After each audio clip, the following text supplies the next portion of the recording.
Officially. I'll still be on the committee, but I will no longer be chairing it. Right. Apologies.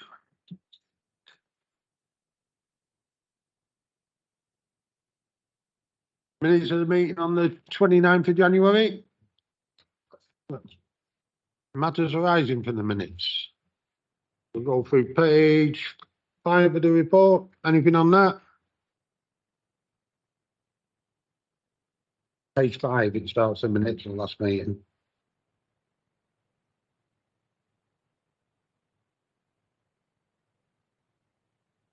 Have we had the payment of quality monitoring by the airport? That's further on in the minutes. Is it over? Okay, I was looking at what's on the bottom. Page 6.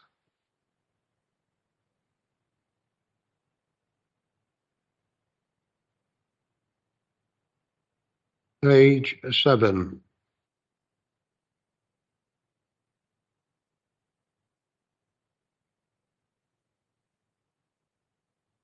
Page 8.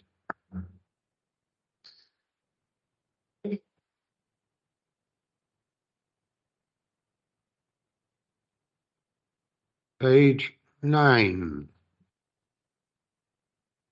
You asked a question about the trees on that, didn't you, Councillor Stevens? The way I understand it, every tree what gets knocked down, what falls down and gets knocked down is a protected space, but we've arranged for the horticulturist to come to a future meeting and tell us what his plans are and everything else. Yeah, that should be in the work programme now. Okay, yeah, we'll add them.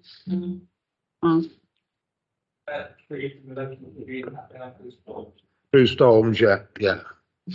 It's the way it is, the way he explained it with the planning officer and everyone else, but we will get him himself to explain it. Yeah.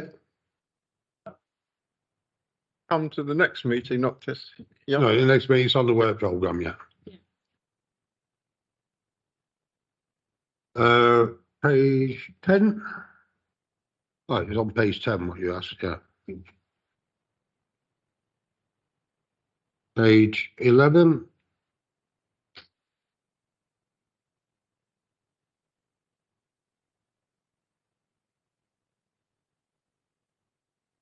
Page 12.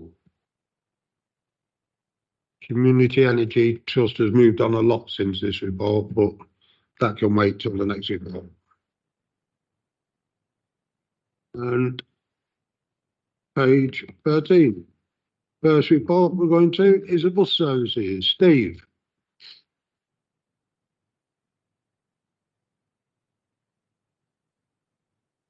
Good evening. Just about, isn't it? Good evening. For those who don't know me, I'm Steve Lane. I'm Service Manager for Bus Operations. I'd like to talk about Bus Service Improvement Plan. And this was funding that was provided to us, started actually in 2021 when we submitted the plan of works. And we were awarded 19.1 million in part capital and in part revenue. We actually submitted this in late 21. We were then interviewed in early 22 by 10 Downing Street, which was an interesting avenue. The first kind of major Zoom meeting I'd ever had, and a distinguished group of people at the other end of it. And they gave us quite a grilling. Later on in 22, there was an announcement via Twitter to say that Luton had been one of the successful people. We actually didn't get our funding, although it was intended from April 22. We didn't get our funding until February 23, so nearly a year late.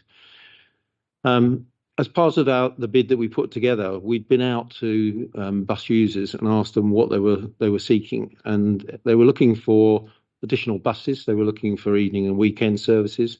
They were looking for more affordable services, fares. They were looking for better reliability. Surprise, surprise. They were looking for more real-time information, and we can cover on that in a minute. and better access, improved access to get on and off buses, and better waiting areas. So they were our starting points for our monies that we'd been given. So what have we achieved from that? And the answers are that in terms of numbers of people to get onto buses, and this was all about driving people after COVID to get back onto buses. So from the 2019 numbers pre-COVID, we're now up by 11% in 2024. It was a good steady rise across that period, and achieved really by the fact that we've introduced 7,000 new extra evening and weekend services per month. So a significant amount of additional services. Unfortunately, they came in a little bit later, partly because of the late money arriving to us, and the fact that we then had to negotiate with the bus companies to provide the additional buses and the drivers to support those. But it's quite clear that having done that, we've got people back on. We introduced the pre-9:30 for the concessionary fare users. We're still not really doing particularly well with concessionary fares, but neither is anybody else across the country. I think part of the issue there is that during COVID, those that use the bus passes got used to the fact that they could get deliveries to their homes of food that they were going out to get. So they're actually using alternative ways to do it. So I don't think we'll ever get back. We're around just about the 80% of pre-COVID level now. But the big thing for us was being able to support the hip hop ticket, the weekly tickets, so that we could get people to get back on buses, use it, and have a £13 for an adult and £10 for a child. We started off with a target of around 7,000 to 10,000 per month. We hit in March, we hit 41,000 sales in the month.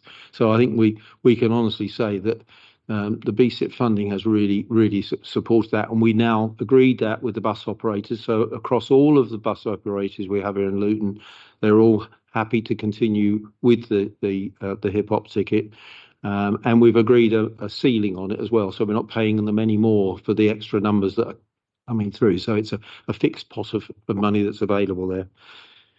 So far, we've only got a 1-year settlement for this year, but again, let's just stick with what we've been doing on the run up to that. We've done a large number of increases to the access to bus stops, putting better stops in, put 82 new shelters in. We provided real-time passenger information on many of those new shelters, some of which have got audio on them. I'm a little disappointed that the suppliers didn't give us as much information as we perhaps would have liked. So we're going to go back and upgrade those that weren't with audio to be updated this next year. The other thing about RTPI, real-time passenger information, is it's still not very reliable. It relies upon the bus companies to provide the data and input that. And if they take bus services out due to a driver missing, they don't reliably update the information. So people can be waiting for a bus that never is going to come along. And I would like to see some form of satellite link in that we can do it in this modern day and age, so we can have a bus that actually is being tracked on its actual route.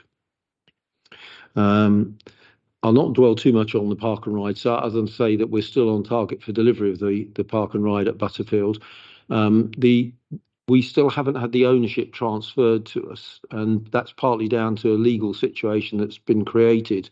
Back in November, when the site was due to be handed over to us, the contractors working on behalf of the site owners created a situation in clearing it that it formed into a very nice container and formed Butterfield Lake, which at one point was nearly a metre deep. It was drained in the new year, but it's now got us to a situation until we get legal clarification on the ownership of the material that's been left, which it's exactly like buying a property. You expect it to be empty or vacant possession, and we're not getting vacant possession at the moment. So Kemi in legal is on this one, and hopefully we'll get a response very shortly. Contractors are ready and waiting to deliver. We've introduced more enforcement cameras for our parking services team. So we've got 12 new cameras that are installed, and that several others that can be added to that. We've introduced a red route policy. That's in place now, and we've been working on the sites for additional red routes to assist traffic flows through. So Lucy Road is literally ready to go now. I think we're ready to do the final consultation with the residents there. And then that can move. We've started on Berry Park, and the consultation can start on the Berry Park one. We've got one for the town centre for St Mary's Road through into John Street and then into Silver Street.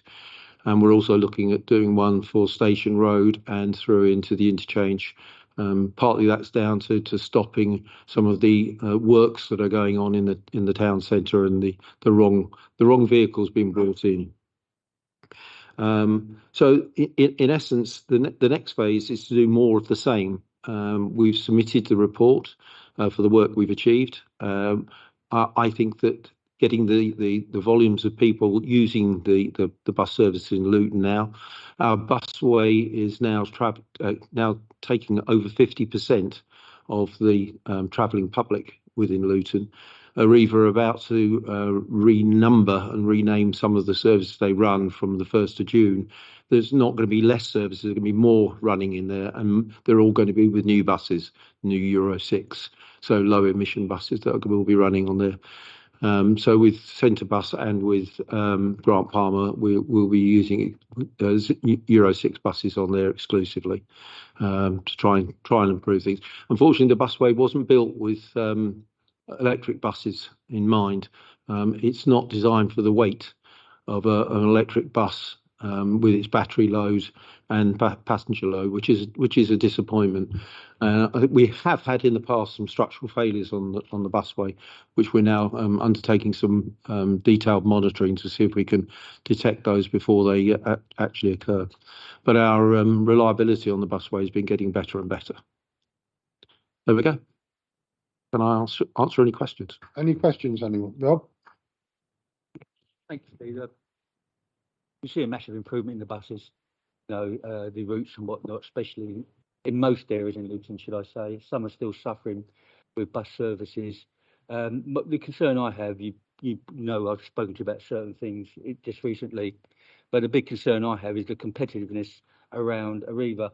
We're supposed to be, this is a partnership. I know they're private companies, but what influence can we have on them to ensure that they keep a good service in Luton? Because and if they don't, how can we have influence to make sure another bus company is able to have the influence? Because I know you spoke about the change, but you're aware that up in Farley Hill, they had no idea of what the changes are going to be.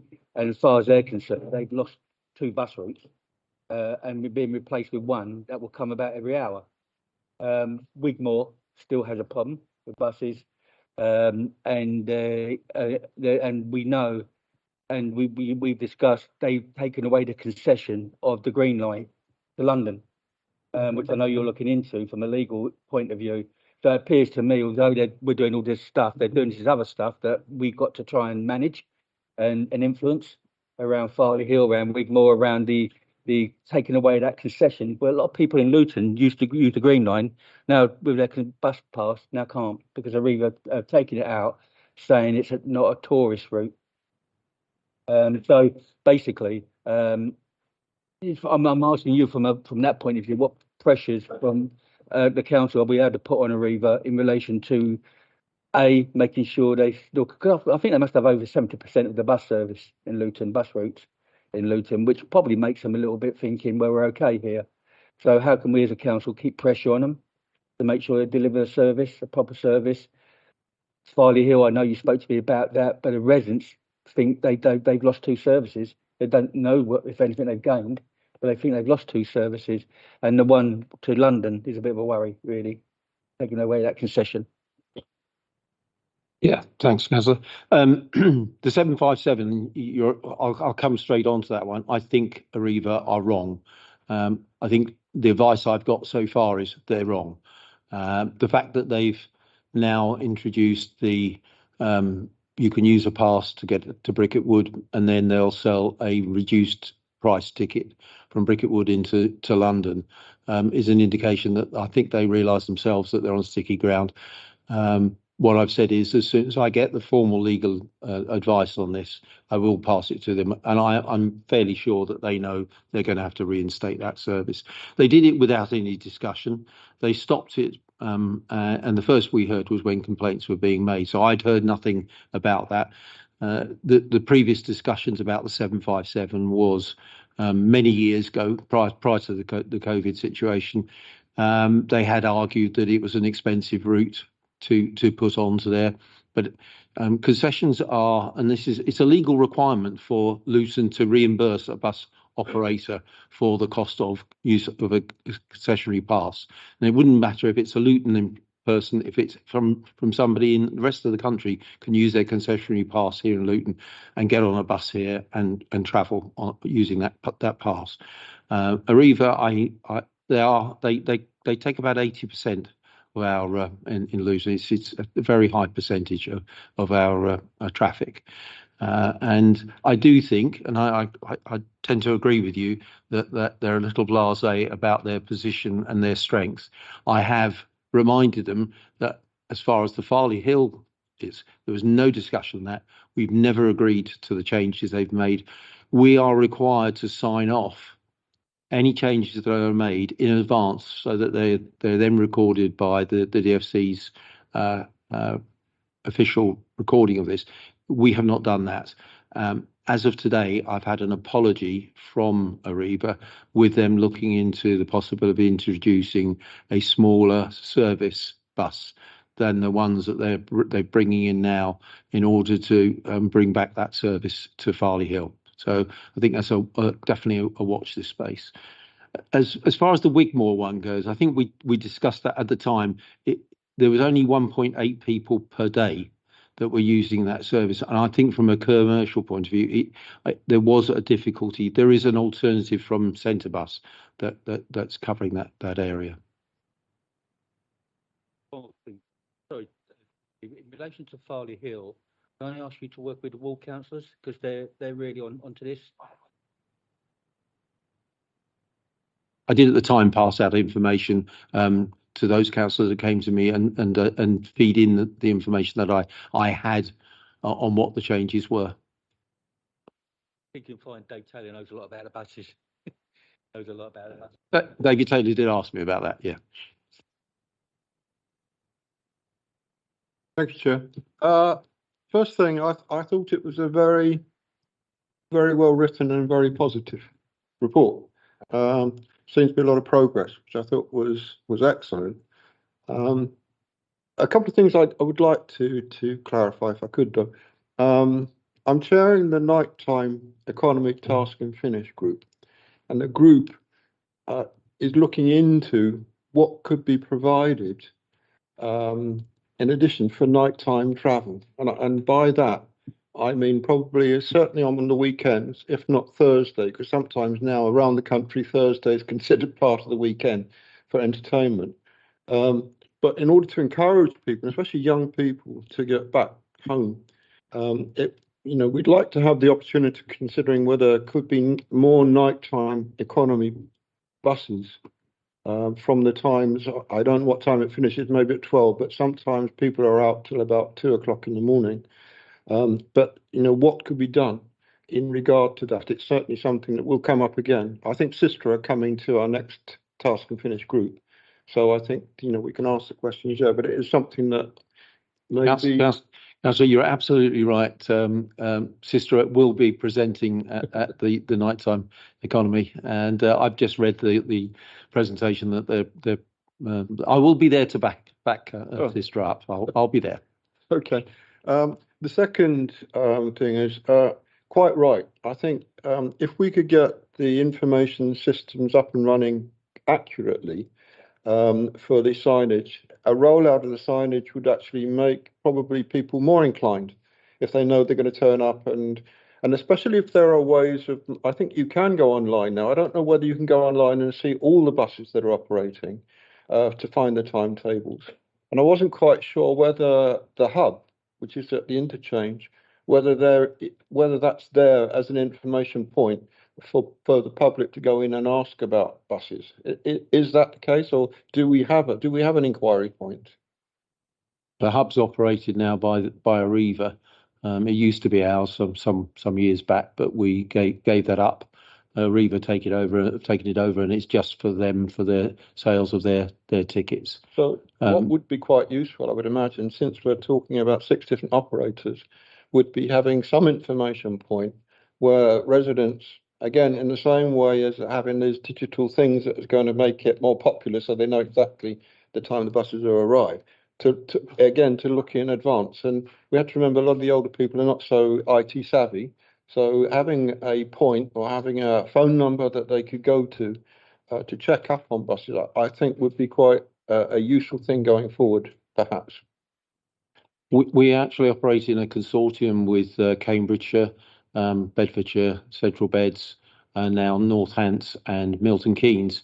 We're all asking the same thing about the current provider, which is a company called VIX, but it's where that data that VIX get and then present that's causing the problem. So we're all very much asking the question you're asking, and I've been asking as well, is how can we get this so there's so much more. I literally stood on a couple of occasions on the busway to observe how the system isn't working. So we do need to do things about it. Yes. Thank you. Thank you.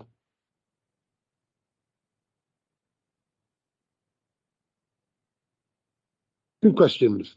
First of all, I'm not happy with your answer over the Wigmore one, because it's not 1.5 people, I'm sure of that. Who's been affected is the people that would have concessionary passes from Colwell Court. The bus disappeared from outside the shelter block up there. So can we have a look to see if there's a way we can put a bus a couple of times a day back to that shelter block? The bus stop's gone, but I know, we should be able to sort something out there. The second one is I walk down the busway at least once a day with my dog. I walk it quite from Stanton Moor down to Tesco's and back. The different level of fumes on the busway coming off the different bus companies. You're saying that Arriva's going to Euro 6. Is there any way we could turn around and say, because going on the busway is by our invitation, basically, that we put legally, could we put a time limit on and say, in 12 months' time from now, no one will be allowed on the busway unless they're using low emittance fuel or a Euro 6 bus. Could we do that?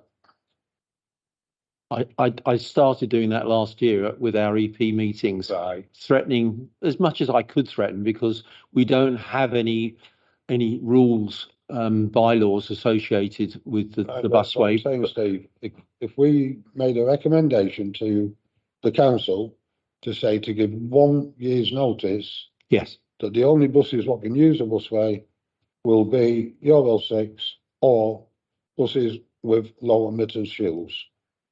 Absolutely. If you make that statement, I will pass that statement through, and we'll give an absolute deadline. But I can assure you, Euro 6 was what I said last year, that I anticipated that by this spring I wanted all of the buses operating there to be Euro 6. Arriva are the last ones really now not using Euro 6. Well, that's the committee. What do you think we should recommend to the full council, or the executive? I'm not bothered either one, that we give 12-month ruling that there will be no use of any other buses on the busway that don't meet the Euro 6 or our low emittance criteria, and we will be putting that rule into place. Should we ask them?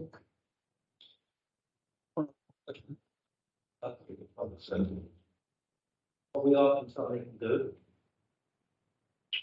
Absolutely, there's no excuse for it, and on the point of the fuel type, I've raised this as an issue as well. why they're not using low emission diesel fuels, which are available now. And Arriva have also agreed with me that they are investigating. I don't think they were really seriously looking at it until I raised it and said, it's there. We're using it here in Luton for all of our vehicles on our commercial side. Why can't you look at it doing so? It is slightly more expensive, but given the volumes that they use, I'm sure they can negotiate. I think if we said to them that by the end of March 26, apologies, by the end of March 26, there's absolutely no excuse for them not to comply with that. I would want it in place before then.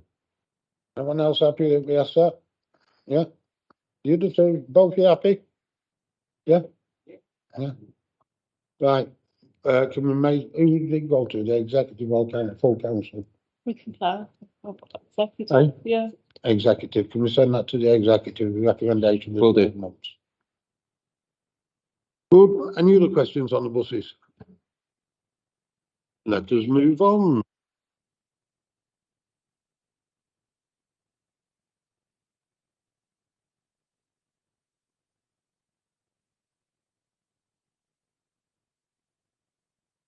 I think Right, can I say something first? We got the young people, they're not here today, but normally we've got the young people here from the youth council.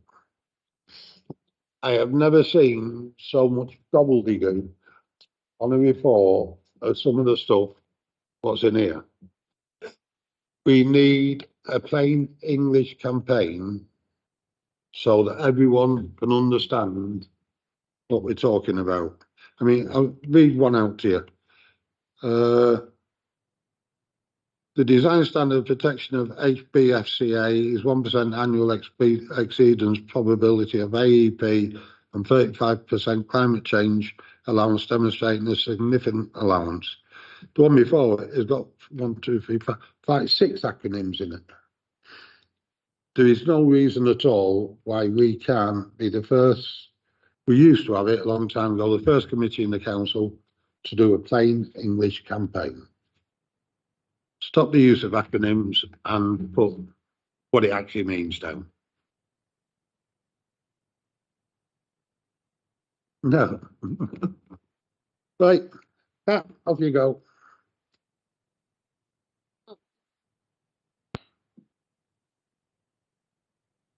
Louise, are you available?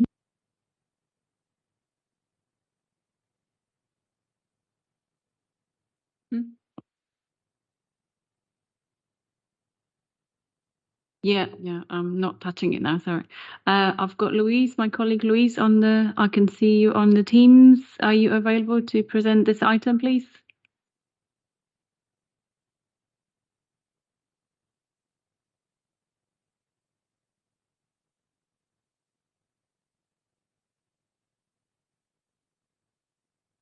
Okay, well, I'll kick it off. We'll see if Louise can join us in a second. So we've had, no, we can't hear you. I think you're muted. It looks like you are muted. Mute. I think it's muted. Could you unmute Louise, Matt? I can't do it.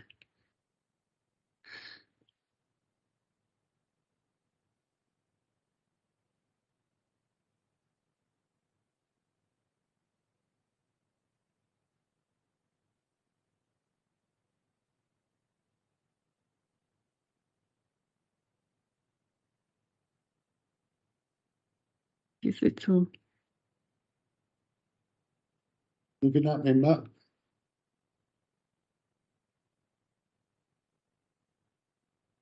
I won't get my daughter, she'll sort it out.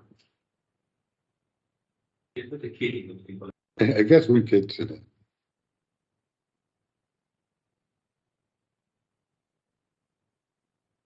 How's that you council when you want them? Yeah, but we've not got Duncan with us just yet. Can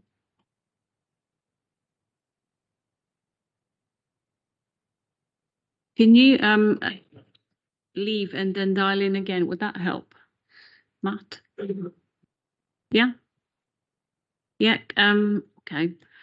I've got another item that is in between. All right. Duncan, it's the UK SPF. It's item number 8. I've not written a report. I've just got a few slides to get through, if Yeah, that's well, okay. do that. Yeah. Okay. Thank you, Louise. So we'll wait for you to dial back. And then we've also got Duncan with item 9. Right. Yeah, but he's traveling, so he'll be joining us at 6 o'clock. So let me share my presentation. Okay, sure.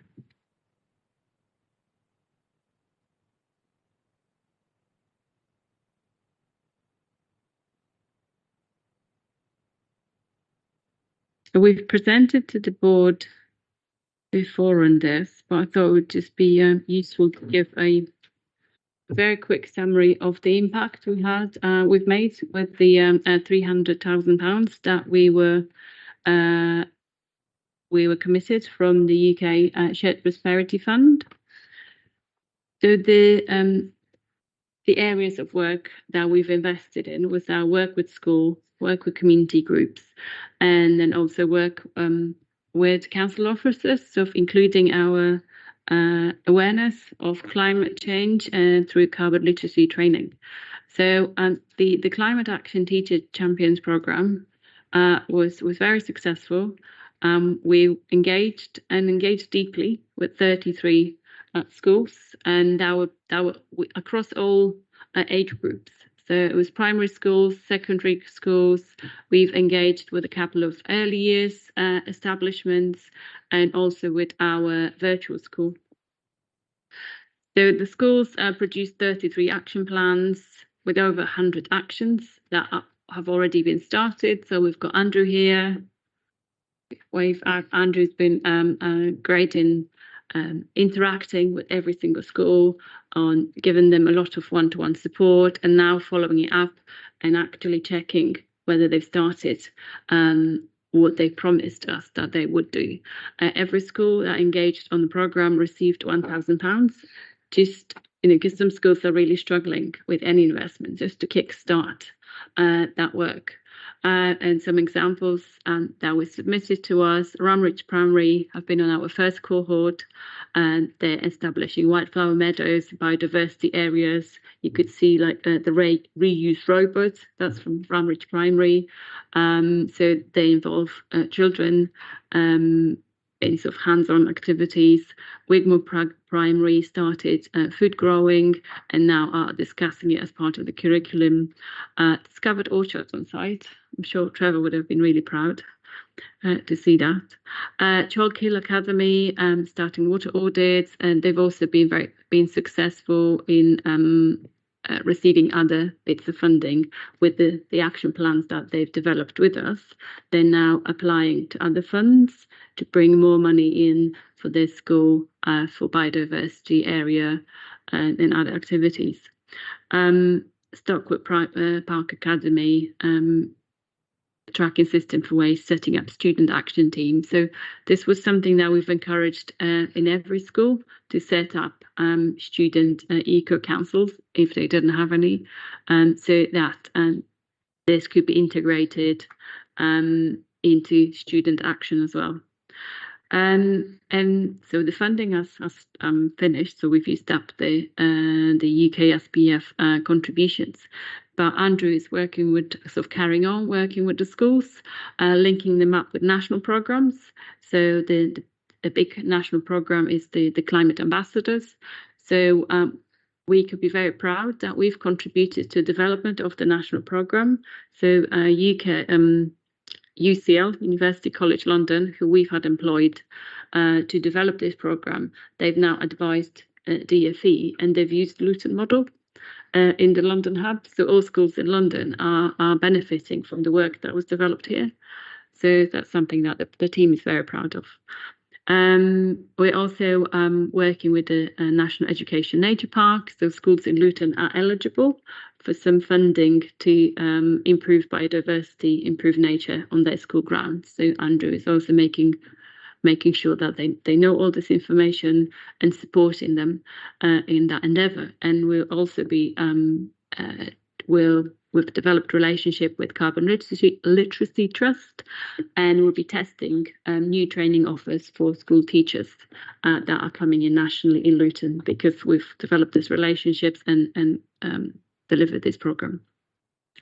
So there's just some testimonials from the teachers, just showing that if we work with them, they get a great deal of value, and we're enabling them to do all the good things that otherwise they would have felt really lonely in championing by themselves. But we've created a community of practice.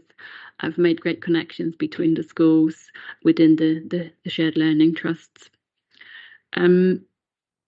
So carbon literacy, just to give you a summary, we had 13 courses that were delivered to council officers so far, 119 staff trained, 108 certified. Some are still working out their pledges. 47 tonnes of carbon pledged in form of 200 actions. We've got 7 courses planned for 25-26. Some teams are taking bespoke courses like justice, community justice, adults community learning, planning, highways. We open for other teams to come and approach us. We've also got 14 community groups trained there. Yeah, and they've got action plans. And we've also delivered 1 session jointly with Central Bedfordshire Council that was for residents. So we're going cross border, and we've got 2 dates in May for members training, and we're hoping to see you all there. And please encourage, especially new councillors who've not benefited from the sessions in previous years, to come on board. So I appreciate they have 2 Friday mornings. This were the dates that we were given. If these are not possible for members, if we could have that feedback, we're happy to put on training on Saturday or in the evening. But we need to hear from members when it is best to put these sessions on.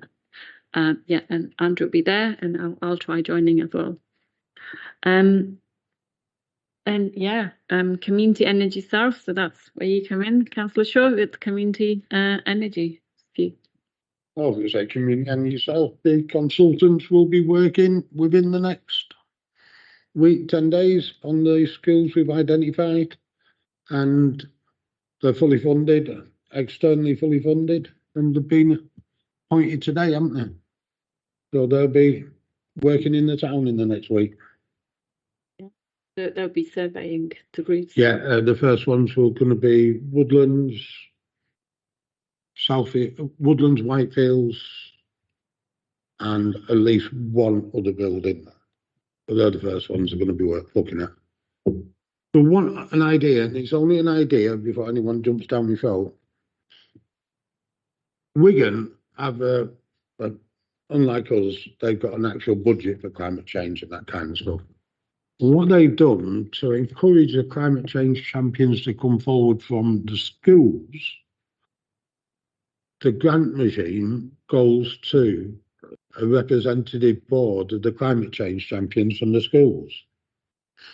Now, I'm pretty sure we could find 15,000, 20,000, because the last thing I want, now we've got these climate change champions in the schools, we've got the schools involved, we've got the youngsters involved, they then come up with ideas and they'll have no money we can do anything with those ideas with. So money is worthwhile us asking the climate change champions to look at the different schemes that come forward. If they've got the time, they'll all work in the school as well.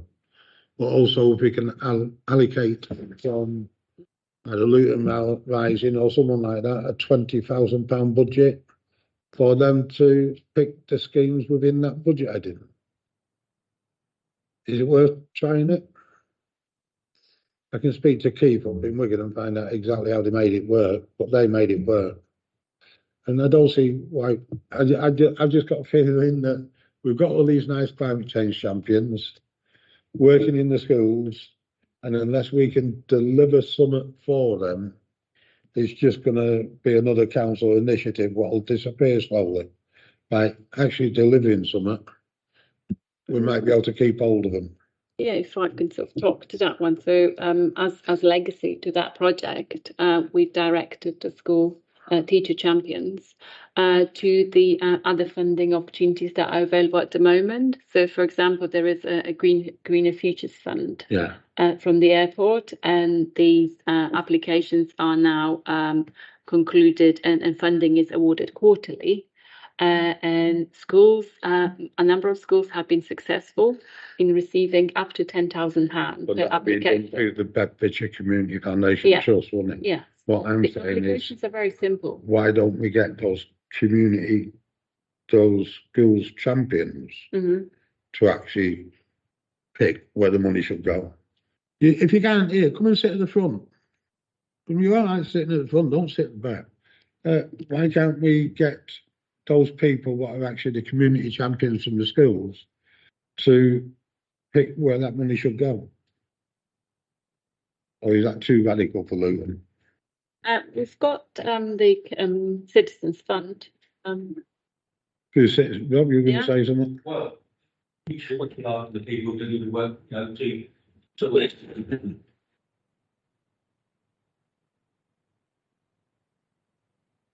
Well, it'd be a proper partnership, wouldn't it? Then they put their time into being community champions, so why shouldn't they be looking after the schemes what are coming off the community champions? The money, we don't have to say here's 30 grand, go and spend it. Say there's 30 grand available, but you've got to meet these criteria. Right, you go 40 grand in a minute. I'm suggesting, Chair, We've got But the people what make decisions will do ones what are the climate change champions. Yeah, we send it off to whoever we need, send it off to executive or whoever you want. Yeah, go on. So organisation brings green related, sustainability related groups together in Luton. Might there be an opportunity to link up these climate champions with projects or potential new projects that some of those groups are doing as well? There might be an opportunity there. Well, that'd just be the same as a Citizens Fund. Then, wouldn't it? What I'm trying to do is find a way to get the people from the individual schools what have volunteered to be the climate change champion in that school involved in deciding where that money should go. Could the children work with the Green Hub Protector? That was the sort of idea, you know, to help the kids carry on. There might be some opportunities that they could be married up with within the Green Hub. I mean, we can look at that as well. I'm no strong views. Let's the officers go away and come up with a set of recommendations we can send to the executive. Yeah. I think my team is happy to take an action to pass on your details for the Green Hub to the schools that were part of our programme. Simona? Yeah. So, does the Green Hubs have a map of the work that you're doing at present? Have you mapped where you are based and what you're doing? I'd say the Green Hub, like most community organisations, is very organic. One thing that we have been working on is setting up a website for it. And what we try and do is put all green-related organisations within Luton, whether or not they attend our meetings or not, if they're happy for their details, on that website. So in a way, we're sort of starting to map it out piece by piece on that website. So there is a resource there that we can direct schools to, so because there may be more activity in a particular area that a school can link into. So as long as the community knows what's available, that's the step forward. But the community needs to know what's available, and I just need to find, in my own mind, I need to find a way to keep those teachers in each individual school, what are the champions for that school, involved in how we go about things. Because if we start losing those teachers in schools, all the initiatives we've taken over the last 18 months, 2 years, will start disappearing. So it's keeping those schools and those teachers involved. I don't care where it goes, how you do it. Can you have a look and see if you can come up with a plan for us? Yeah? Yes. Right. Yeah, and I think there's another presentator. I'll give a couple of sentences about the Energy Doctor programme. As part of the UK SPF funding, we've worked with the University of Bedfordshire, and we've had a couple of focus groups with the businesses, just so following from what we've said before. We don't want to be preaching at businesses. We've had focus groups with them to tell us how they understood sustainability, what barriers they faced in adapting to net zero. So one of the recommendations from the focus groups was to put on a very practical energy doctor service. So someone could actually do a quick audit, speak to a person on site and help them to understand what needs doing, what they've had at the moment and what they needed to do to become more sustainable. So at this point in time, we've got Groundwork East, which is a local environmental charity that have been awarded the contract, and they're reaching out to small and micro businesses at the moment, because we had University of Bedfordshire run the program last year, and they engaged 36 larger businesses because that's they sort of naturally recruit, and that's the relationship they've got developed with industry in Luton. So we thought there was a gap in contacting the small and micro businesses. So that's where Groundwork East is coming in. So that is available at the moment. So if there's any sort of community links that members can reach out to small businesses, we'll contact them. We will contact them with Groundwork.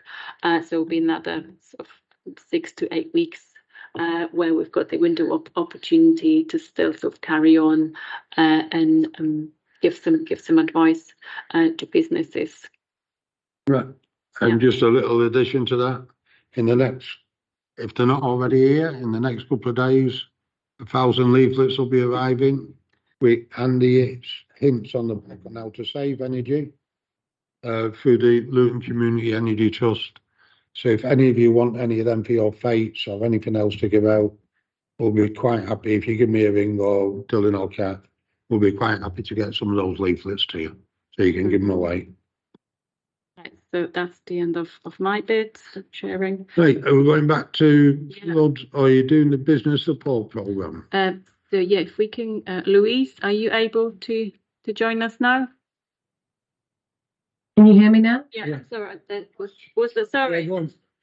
Yeah. Kat. What wasn't captured there, and I believe that there are a number of schools that have gained green flags. Yeah. And it would be Schools. School parks have not Parks filled. got green flag. Parks. Well, but they have. For my old school, I was chair.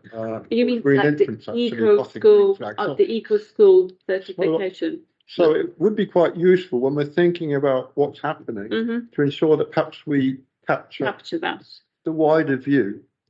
The second thing is, I wonder how well we're working with the young people. I mean, champions, is there a route to take them further? So we ought to be working with people like Barnfield on things like courses in environmental science. I know, for example, when it's at degree level, the University of Bedfordshire has a degree in environmental science. I'm not sure they've got one in environmental management, but we ought to have this. They do? They do. So these areas would be something that we can be encouraging the young people to move into.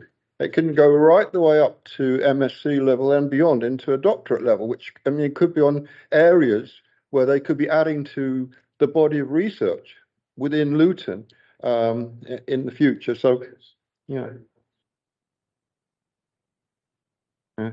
As a sixth form college is one of the greenest buildings Is it? around of that type of building. Yeah. And the students what are doing the course there, they're studying their own building for the course because it's such a green building. So I think I don't know how much we're doing, but I think it would be useful, perhaps with our education team as well, to work alongside. To work alongside sixth form college, Barnfield, but also lower down, and getting people to getting speakers into the lower level, especially in the schools. Why I raised the issue about the green flags, because the young people are already working in environmental parks and things in their schools, and it would be a great idea towards 2040 to engage them further and try and get some of them to actually follow it into their career and be experts within the town.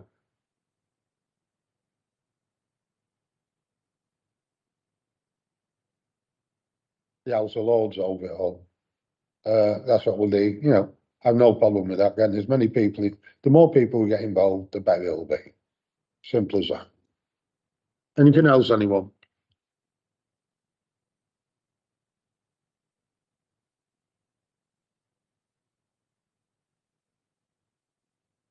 No. Yep.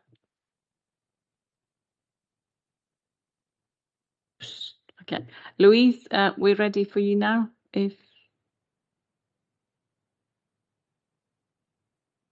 Okay, can you hear me and see me?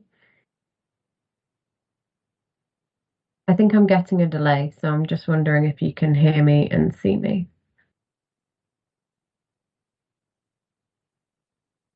Okay. Yeah, Right. we can hear you.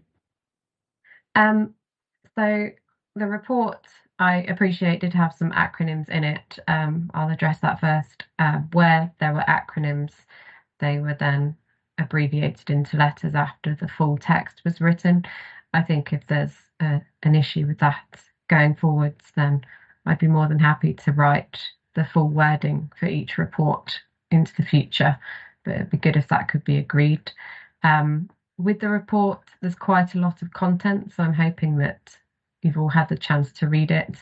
I won't go into too much detail because I appreciate you may want to ask questions today. So we have the local flood risk management strategy that was written in 2015. That's a statutory document that we as the flood risk team have, and it gives us a view of the long-term management of flooding from rivers, from surface water, from groundwater, and it allows us to communicate the risks of flooding to our residents. The Environment Agency publish flood risk mapping, and they do that for rivers. They also do that for surface water, and there's a bit of detail in there about different flood zones, but I won't dwell on that right now. Some of the key information is that there are estimated to be 9,360 properties at a medium risk of flooding from surface water, and the way the Environment Agency categorise it is into a low, high and medium risk. So that's the definition for that there. They went through a process over the last couple of years to update some of their national mapping, and they have since December last year released new information in the form of flood risk maps, so both for rivers, for risk of flooding from the sea, and also for surface water. And the main flood risk in Luton is from surface water. In addition to that flood risk mapping, there was also the flood map for planning was updated, and that was actually published in March this year, and that's used by developers and planners to find information needed for flood risk assessments. I think the key takeaway here is that in the national assessments that were updated by the Environment Agency, it was found that there's an increase of 43% on the surface water flood risk across the country. So due to the improved data that the Environment Agency hold, modelling and updated technology since they last went through this process, it's provided a more accurate picture of surface water flood risk. And that's something that we at Luton are responsible for managing in the council. So the updates from the Environment Agency actually give us an opportunity now to update our own documentation with the new understanding of flood risks of the area. So one of the things we'll be doing this financial year is to commission an update to the local flood risk management strategy. In September last year, there was an extreme rainfall event. It started on the 22nd of September and continued into the 23rd. It was both a river flooding event, surface water event, and through the Environment Agency's assessment, there were also some combined flooding of properties in the form of from the river and from surface water. It was estimated so far that there were up to 15 residential properties flooded internally. And additionally, we are aware that some businesses experienced flooding and 5 schools were impacted by the flooding. There was also many roads affected, and we'll move on to that, I think, in the Q&A. It's our responsibility to investigate flooding events that reach the trigger points that are detailed in the local flood risk management strategy. And so as a result of that flooding event in September, we are commissioning an investigation into the source of the flooding, also the route that the water will have taken, who was impacted by that flooding, whether that be homes, businesses, roads, etc. And that report will be an outcome this financial year as well. And the Houghton Brook Flood Storage Area, which is located north of Luton, protects the properties in Luton. So it's located north, but it's protecting the downstream end.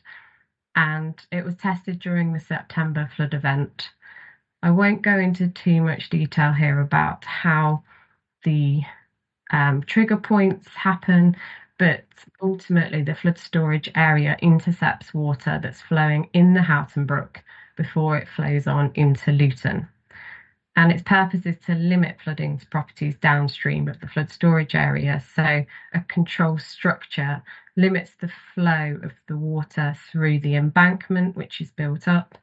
And once that control structure identifies that the flow arriving in the river exceeds the limit that's set, water then begins to accumulate in the embankment, so in the flood storage area, and that's known as impoundment.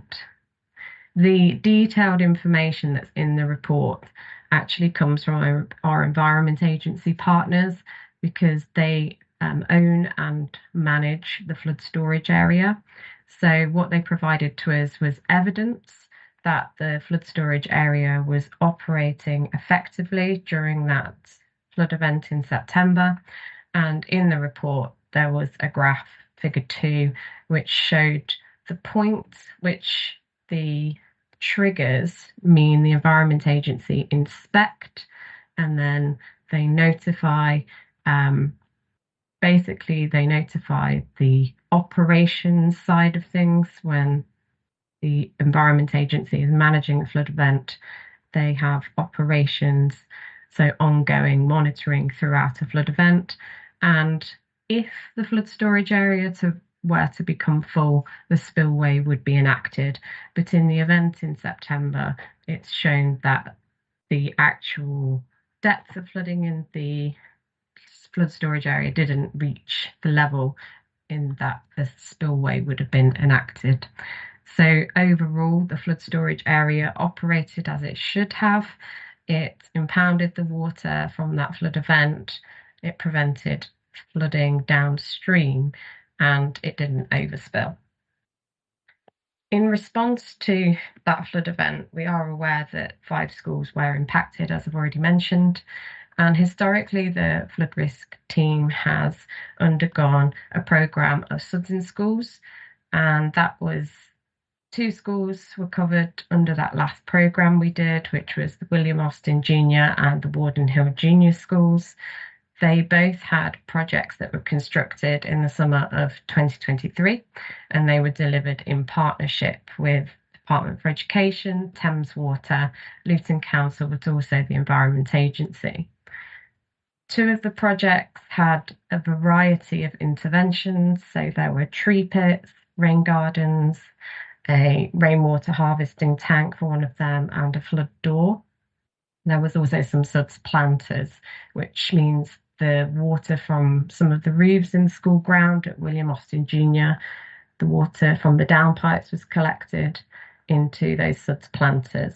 And so it's a way to take out surface water from Thames Water's drainage network, which means there's less chance of that becoming overwhelmed, and it reduces flooding overall from a surface water risk point of view.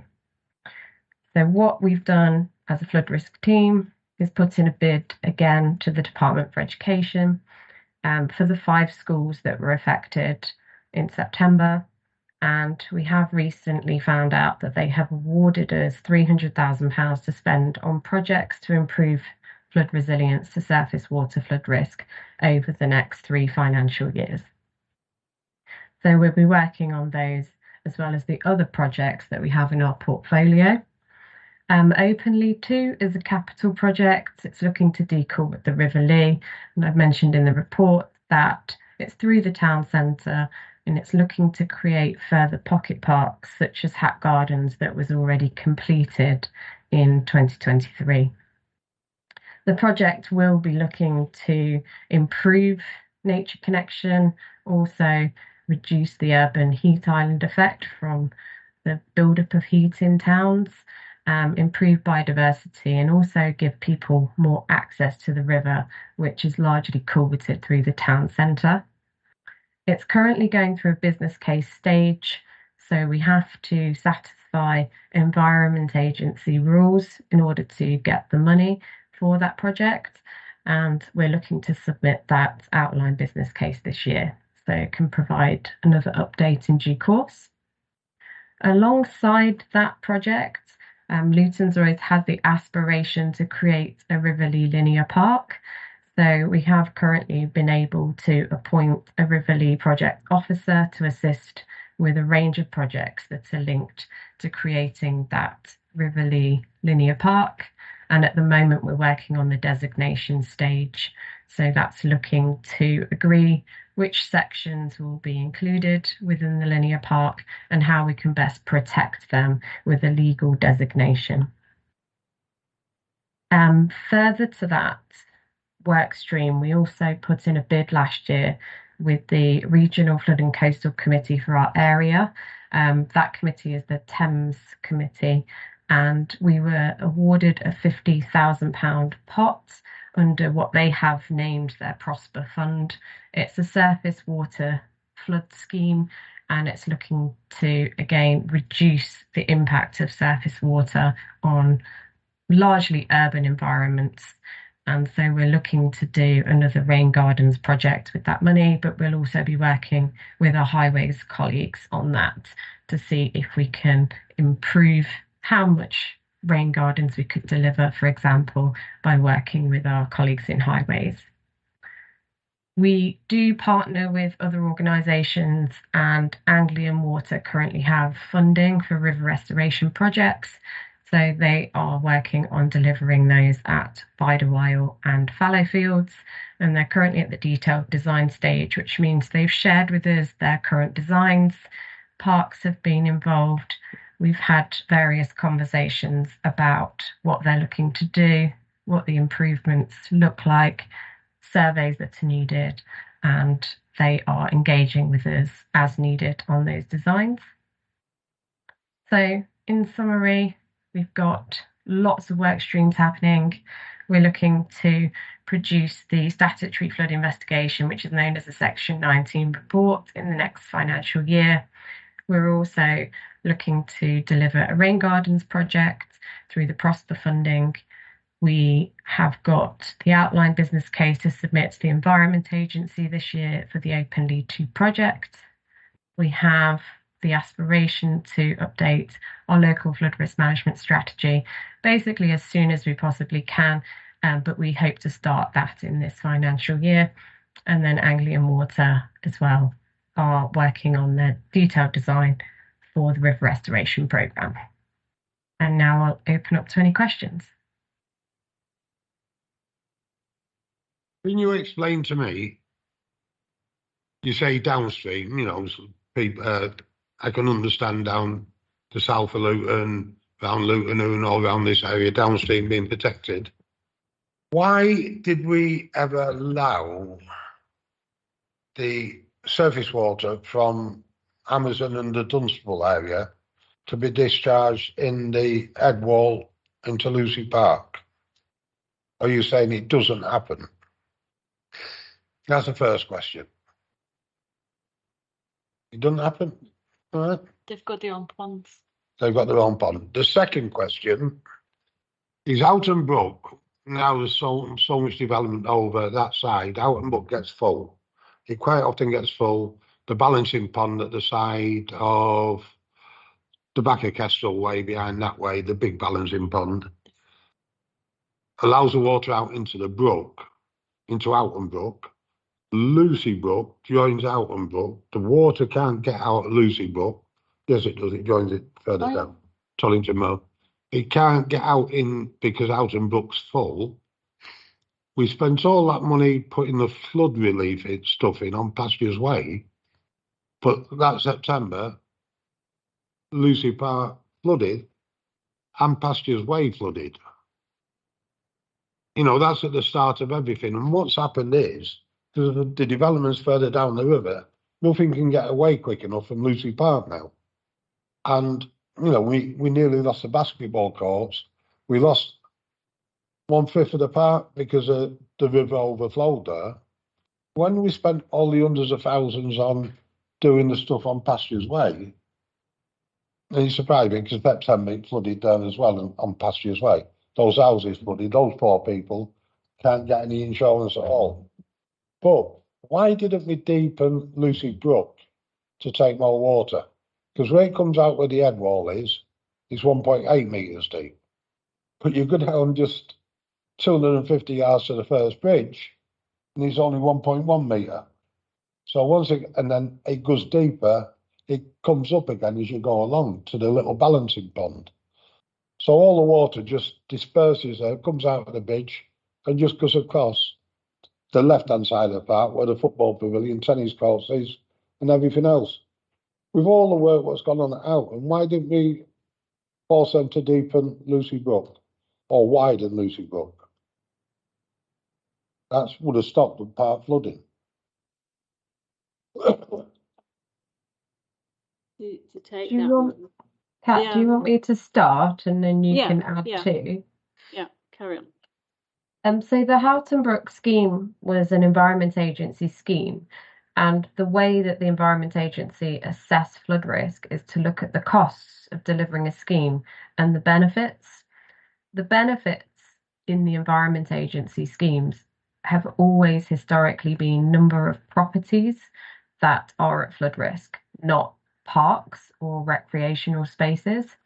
So whilst I understand that it could be frustrating that the amenity spaces are flooding, the Environment Agency in the current setup would not necessarily have looked into the flooding of a park and preventing that flood risk with the millions of pounds that was spent on What the about Houghton Brook Pastures Way scheme. at the head, where the head wall is?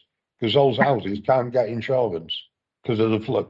They've been flooded so many times over the last few years. And we spent hundreds of thousands putting a continuation tank in under the ground. It still floods. It flooded last September. So with the flood investigation, it will be picking up any properties that flooded in September. So the investigation that's going to be looked into is what properties are flooded, what the source of their flooding has been, and then it will give recommendations for what we could look to do to help those people. That's the best I can give at this point. Kat, do you want to add to? Can I ask for one thing then?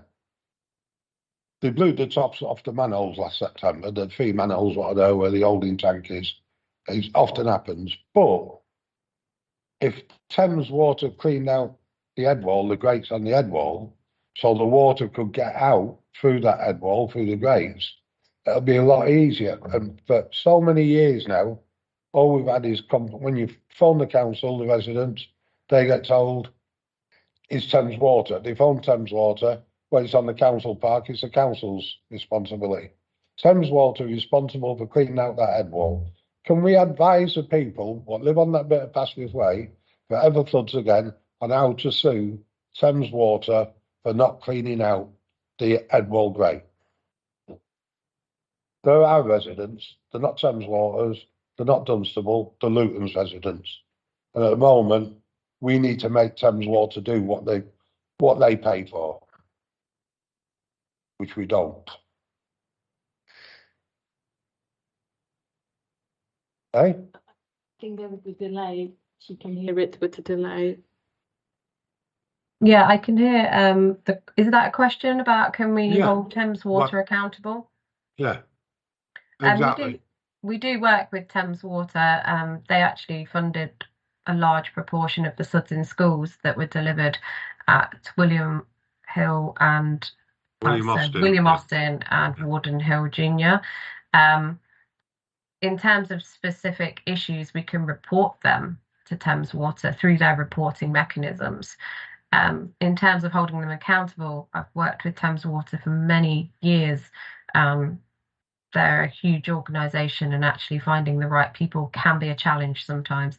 But I do think you're right that it would be better if we had a mechanism for reporting into Thames Water to actually get some movement on our concerns as well as residents' concerns.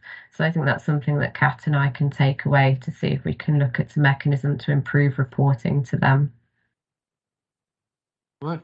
Anybody else? Yeah, Rob. I think I just want to sort of move the subject a little bit. Not confused, but I just want to just run something by you, if I may.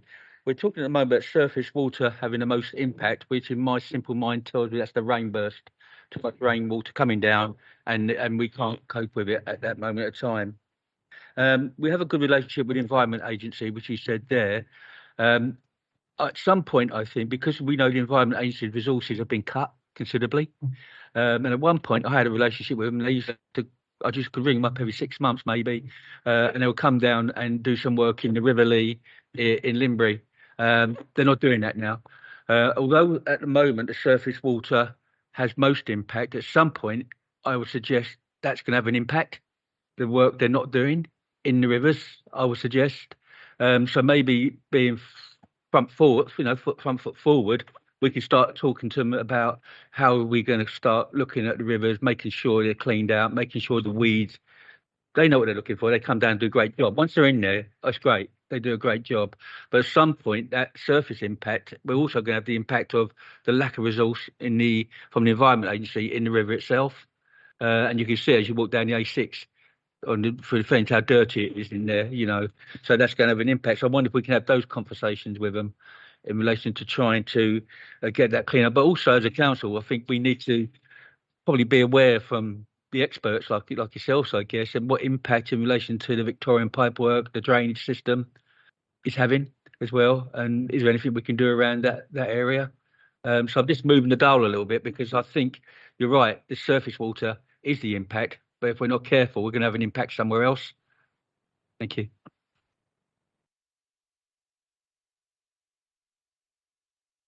Do you want me to Once in respond? 50 years, it's now once in 100 years when a new local plan. Yes, please respond. Yes, thank you, Luigi. Yeah, I used to work for the Environment Agency, so I do actually understand the problem here quite well. The resources have been cut, and it's a challenge for their operational teams because they would love to continue to do the work that they used to do 10, 20, 30 years ago, but their hands are really tied. So a lot of what we're trying to do is work smarter and working with Affinity Water, for example, who are doing the river restoration project. And they're actually looking to clear out some of the watercourse in the River Lee. And that's, as I mentioned, one of the sites is Bidewild and one is Fallowfield. And they're looking to restore the natural flow of the watercourse there. So slowing the flow where it needs to be slowed, but speeding it up through the centre where lots of sediments dropped. And it's really great that we can actually deliver partnership projects like this by working a bit smarter. And we have got reduced resource in terms of funding, but also in terms of staff numbers. I think to give you a bit more context, the Open Lee 2 project, it is focused on the River Lee, which is Environment Agency responsibility to maintain. But we in the flood risk team, some time ago now, before me, Kat and my predecessor had identified that the project could be bought in-house. So rather than the Environment Agency deliver that project, that we may have a better impact for Luton by taking it in-house and delivering not just a river improvement project, but also including surface water and partnering with our colleagues that are working on town centre regeneration. So we are really trying to work smarter and harder and actually help the Environment Agency to deliver what they can't deliver. So we are working very closely with our Environment Agency colleagues, and we actually do speak to them more than once a month. So I hope that that helps to explain a bit more about what we are able to do and what we're trying to do. Yeah, thank you, Louise. I just want to clarify something from my point of view. I think from our point of view, really, you mentioned about funding a few times. That's quite important. But what most important, really, for me, is identifying the risks. Okay, and if then if we identify the risk and that risk is great, then we've got to find funding. We have to do that. So I hope. I'm not saying you're doing this, but I just want to make sure. I do hope that we're saying we can't identify the risks because we don't have the funding. I think we should still identify the risks.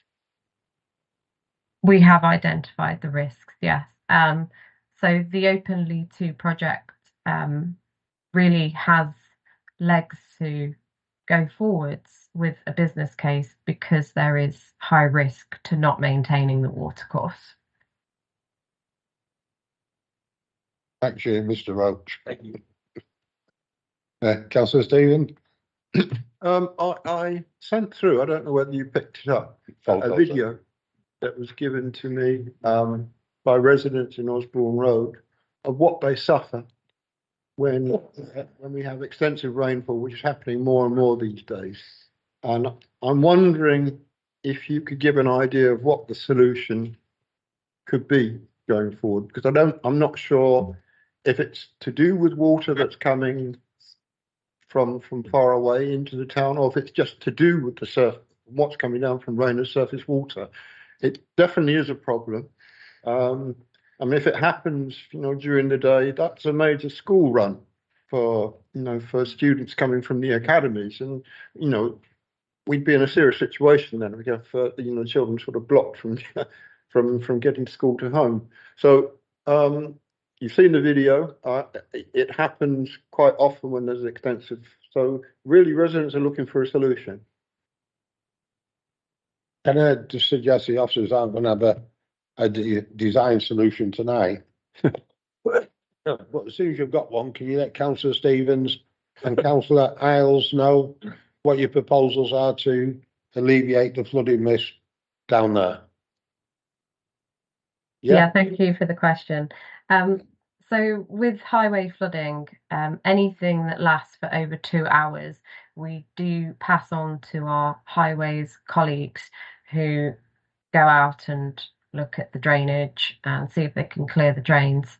If it lasts less than 2 hours, it's not a trigger point for highways to go out.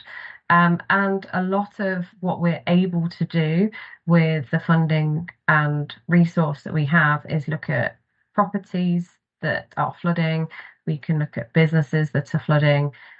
We can, as I've mentioned, partner with other organisations to work on flood schemes, such as the Floods in Schools programme.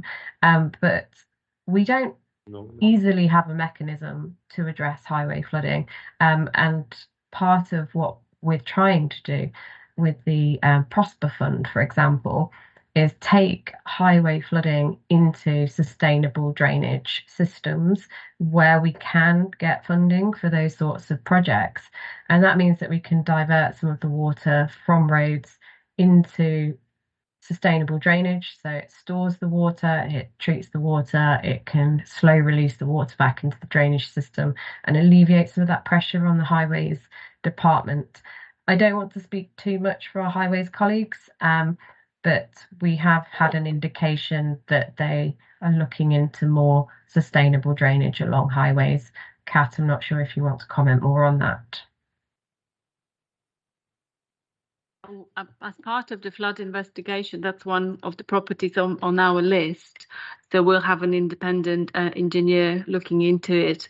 I understand from colleagues in highways that they've checked the drains in the areas, and the drains were working, were clear, were not blocked.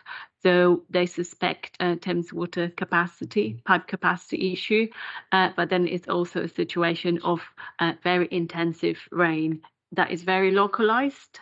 So we've had that in 2016, for example, in Birmingham and Ekenilde area, where we've had a huge differences, like 2 streets away. One street was inundated, the other street was not affected at all, and they'll be on the same drainage runs. So is with climate change is quite a complex picture. But yeah, we're talking to colleagues in highways, as you've heard. We're able to secure some funding for rain gardens along highways. So we'll be considering that location. But yeah, as Councillor Shaw said, we can't give you a solution tonight, but it's on our list of locations to investigate. The strange thing is that the River Lee runs along there, and yet it wasn't flooded. It wasn't over. So, I mean, that was a strange thing. So, I mean, if there was a way for the water to pass into the Lee, I mean, that might have been helpful. Could I ask another question, Chair? It's with regard to really undoing the damage that the Victorians and the Georgians and others did by culverting the River Lee. It would be a great opportunity if we could open up more of it. I personally don't know exactly where it runs. It would be quite nice to get a map sometime to show where it's going. And is it an intention, if we ever have any building schemes where part of where the river is actually going under those areas, that we would try to look at opening up and doing the build so it opens up those parts of the River Lee? Yeah, In part of it all. yeah. So that site on Vauxhall's. Yeah, on Osborne Road, actually, isn't it? Yeah. Yeah, thank you for the question. So the Open Lee 2 project is looking to deculvert, so uncover the River Lee in more locations, as was done with Hat Gardens. So that is a project that we're currently looking to get the business case through. We need to do the business case in order to get the funding from the Environment Agency. So it's called Grant and Aid, and effectively we put the business case together, which we've been working on for almost the last 2 years, and we're due to submit that this year. So that will look to uncover more of the River Lee. Where possible, we get involved with development that is proposed, and we have been working closely with both some people that have bought properties that have the culverts running through them. So Cheapside is an example where actually one of the buildings that sits on top of the culvert was bought by a business, and they're looking to improve the culvert there to make sure that it's not at risk of any sort of collapse or degradation, further degradation. But we're also, from a planning perspective, working with the developers who are looking at this new stadium site and basically looking at the modelling they've submitted and trying to influence that as best as possible to actually get some of the river uncovered there so that we can actually realise more benefits to expose the river. Kat, I'm not sure if you want to come in on that side of things because you may have a better update than me.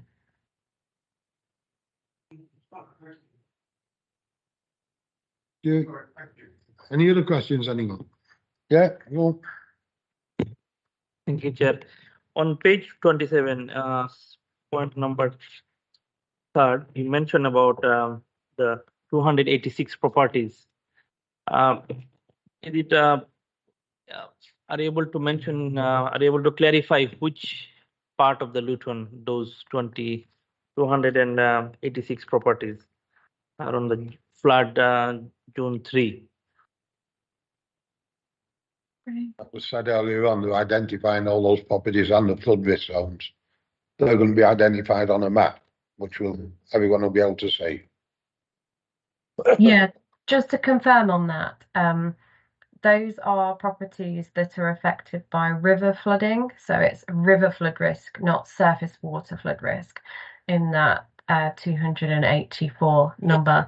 And whilst the Environment Agency flood map doesn't pinpoint the exact properties on their flood map, you can see flood zone 2 on the Environment Agency map, and that will give you an idea of where those properties fall.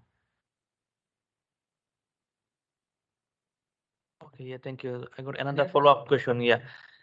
So, I like last year I have witnessed there was like a flooding in the Berry Park area, and lot of businesses came across to me and asked. They said they're complaining about drainage system in Berry Park area is not like is not maintained properly.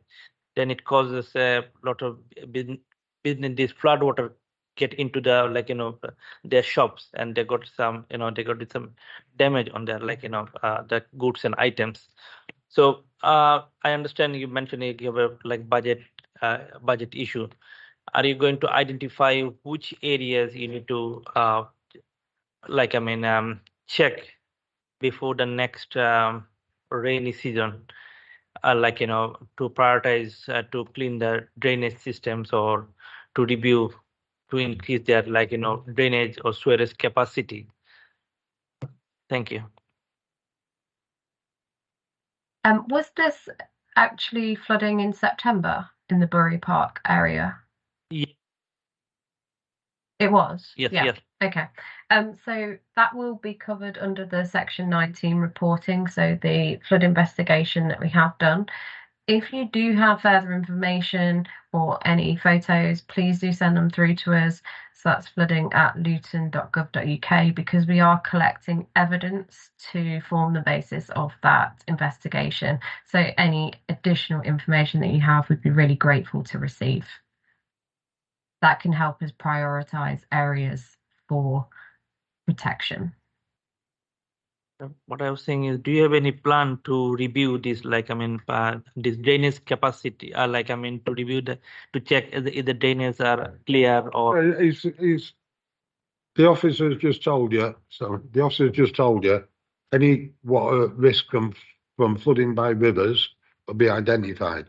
The Berry Park area, the flooding down there, the drainage was inspected, and understand that no problems were found with the drainage, but what they did find is an awful lot of what's called fatbergs were blocking the drains down there.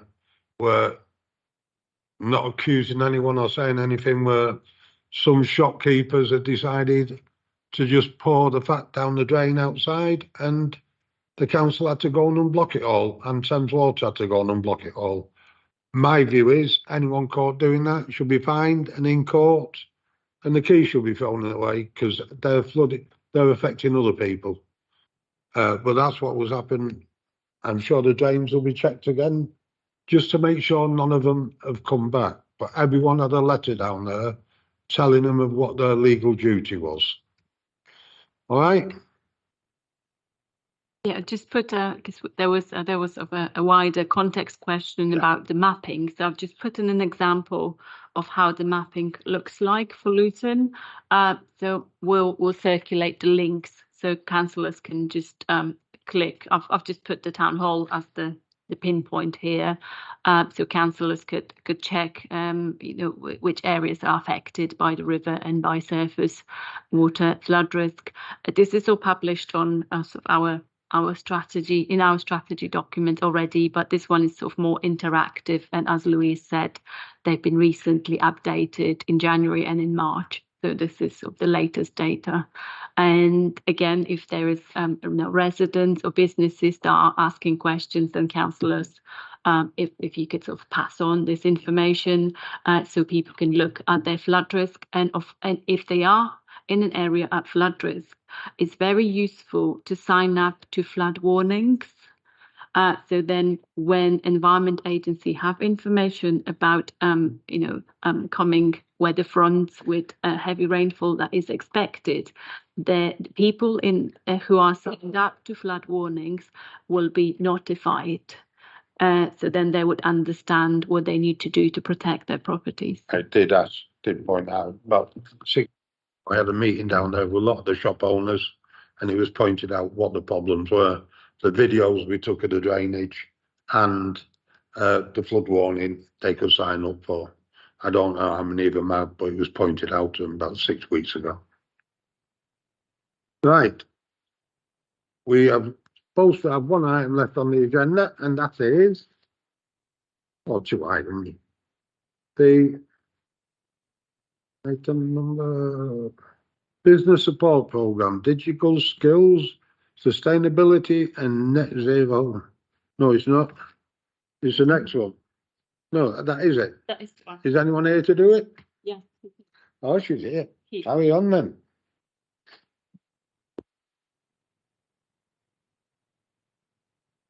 Thank you for attending. Duncan, the floor is yours.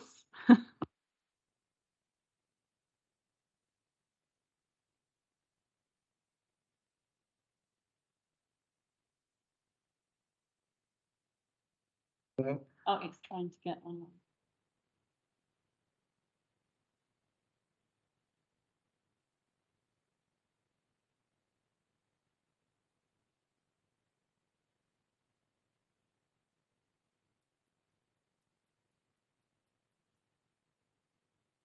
Ah, okay.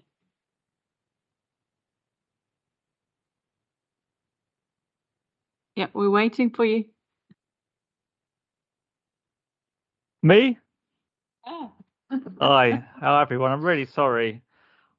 I don't know if any of you are Arsenal fans, but if you are, I'm very angry with Arsenal at the moment. I live in North London, and it's taken me over 2 hours to get home because all the transport's completely out. So I'm really sorry. And they're going to get playing beaten tonight as well. They're playing PSG in the semi-final. Yeah, of they're Champions going to League. get beaten, well beaten. I hope. Yep, I'm with you. But Kat, should I share the slides? Do you want me to jump straight in? Okay, great. Yes, please. Yeah, I mean, do you want any context, or have you provided? Go straight in. Just straight bowling straight in. Okay, great. It's actually, really a really interesting topic and very of the moment, because both of these areas are ones that obviously we've done the last year's work delivering, and then we've been looking at this next year and how we go about doing it. And Kat, do come in, obviously working closely with you. Can you see the slides okay? Yeah. Right. Yeah, we can see them. Great.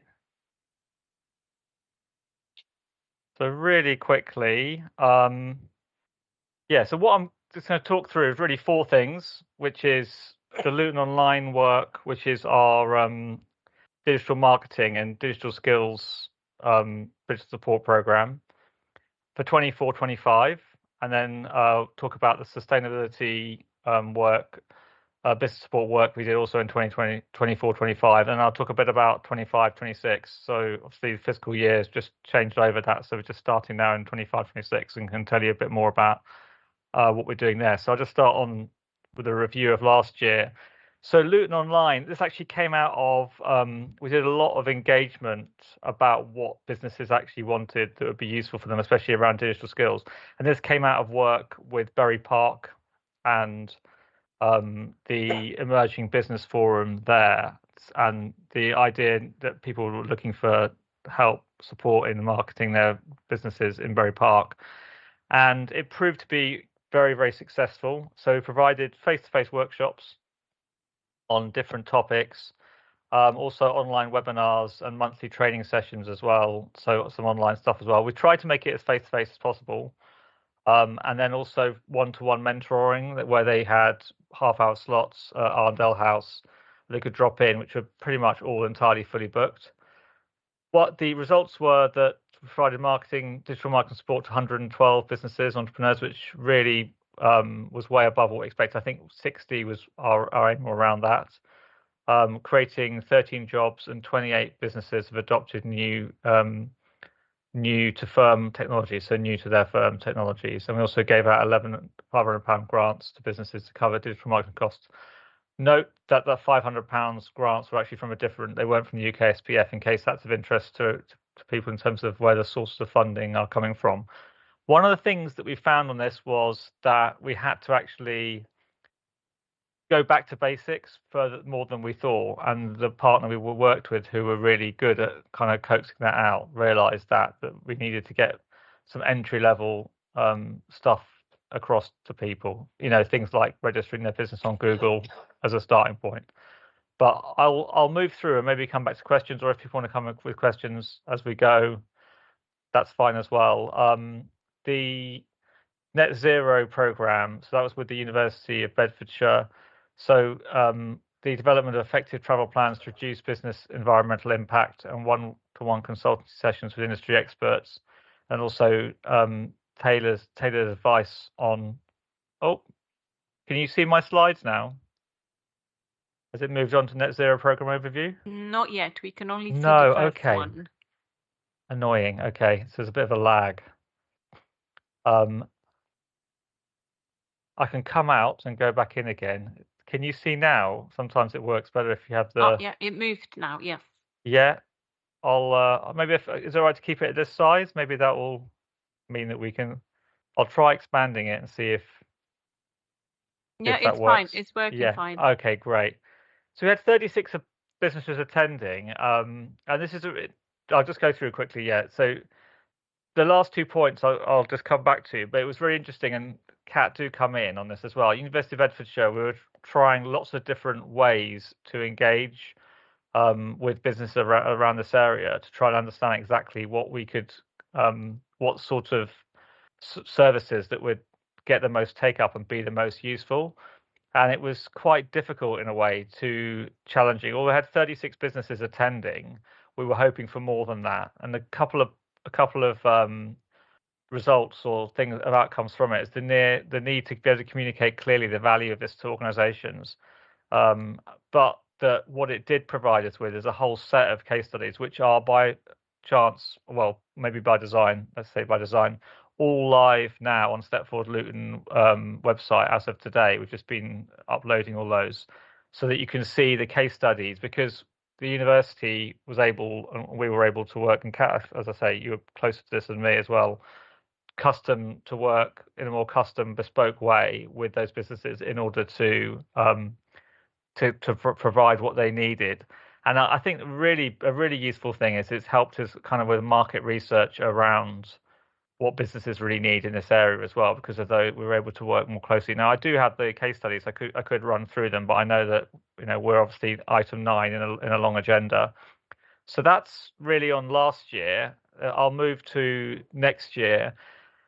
Now, the first thing is we are doing the Luton Online again. I haven't repeated that slide because we've realised it was very successful, so we're carrying that on in the same model as before. And we've got that out. We're needing to re-procure the services for that one, so we've got that as a tender at the moment. We'll be going back to it because it's been so successful.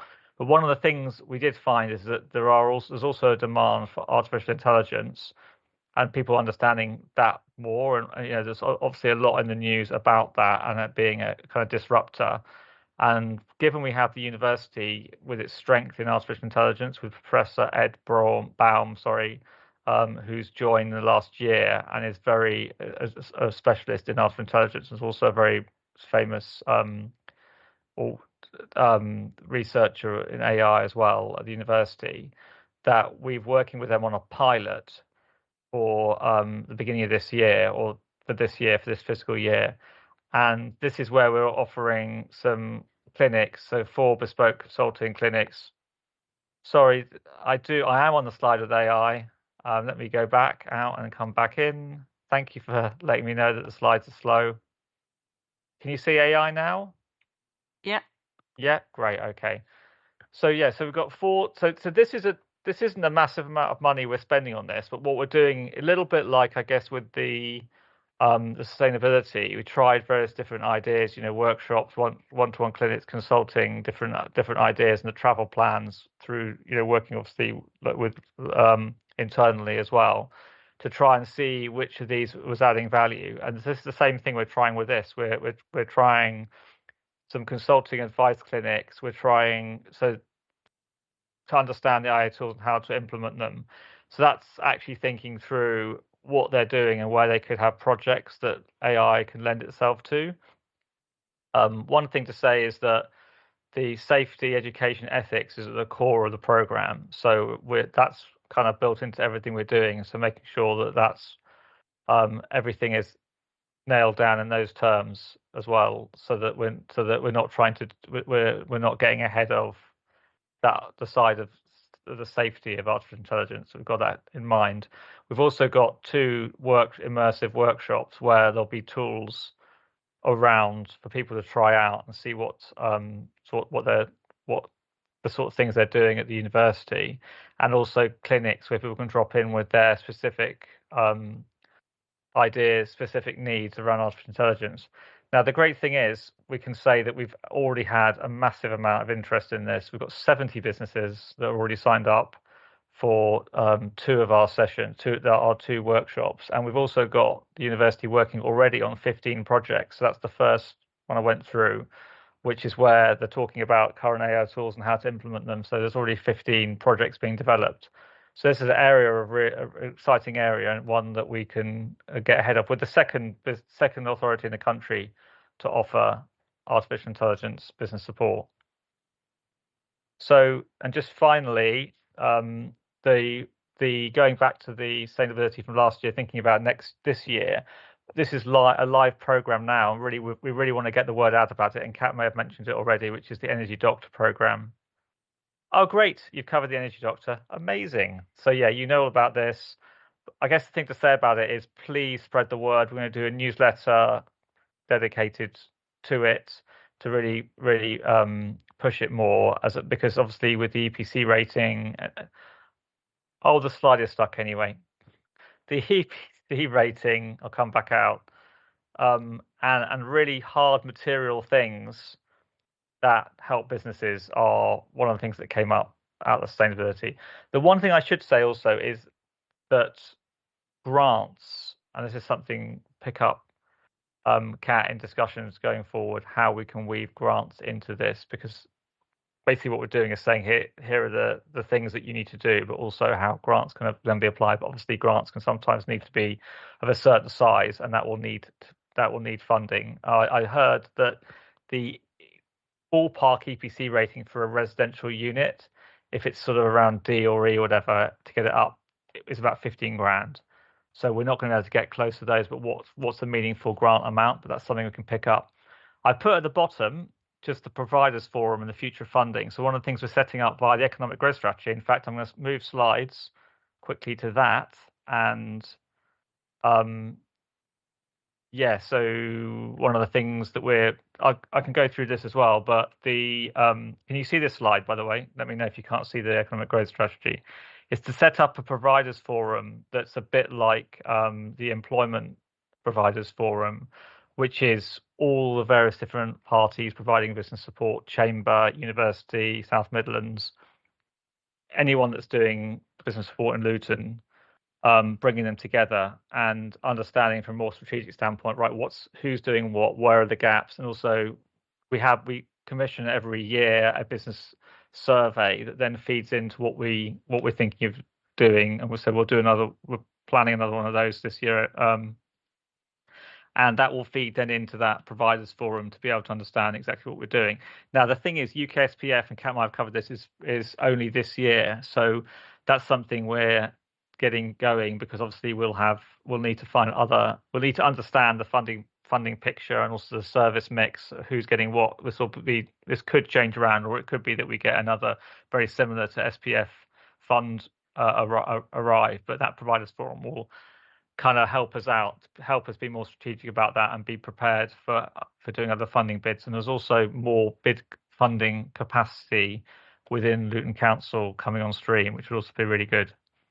I'll pause there, and I can talk about quickly economic growth strategy, but I realise that there's a lot to cover. So, does anyone have any questions, or I can also just go straight into this? Councillor Stevens.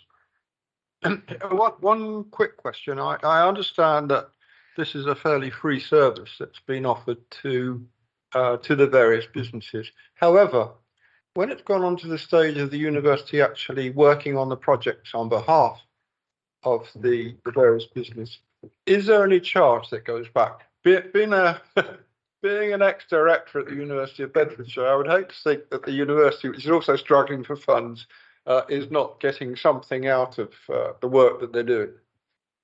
Yeah, it's a good question. I think as it stands, it's not deep consulting work they're doing. They're helping to shape projects and steer people in the direction of tools. But it's a really good point.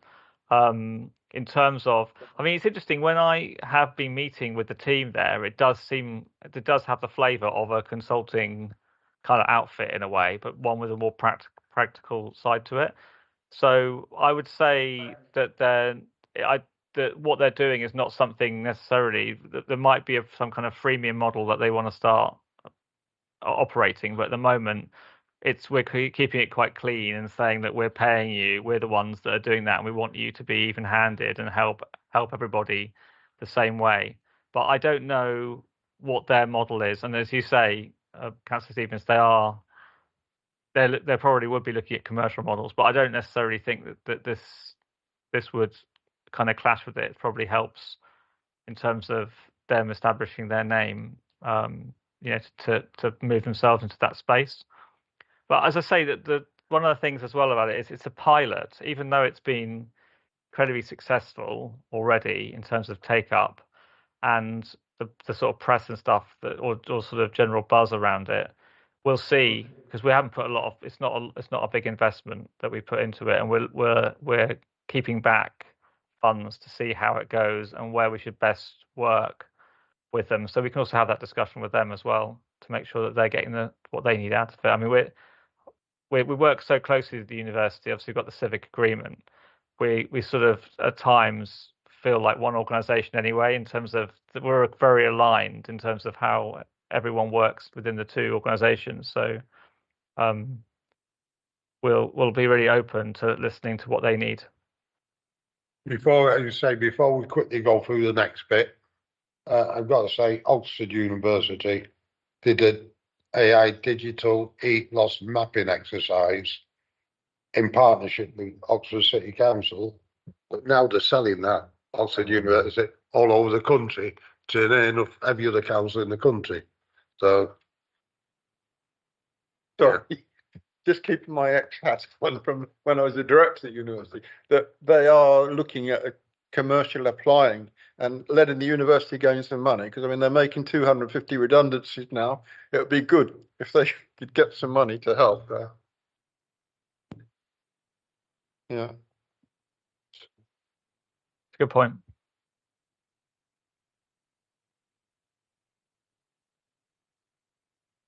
Next bit. Yeah, there's only one more item for tonight, which is the work programme. Yeah. So the items I'm picking up from tonight is the arboriculture officer. One bit of the work programme we need a report back on. We asked the officers to go and open negotiations with Central Beds about where we can work together. Has that happened yet? Or is it happening? It's in progress. It's in progress. So can we keep that as a agenda item, so we get a report back just to see how we're working together?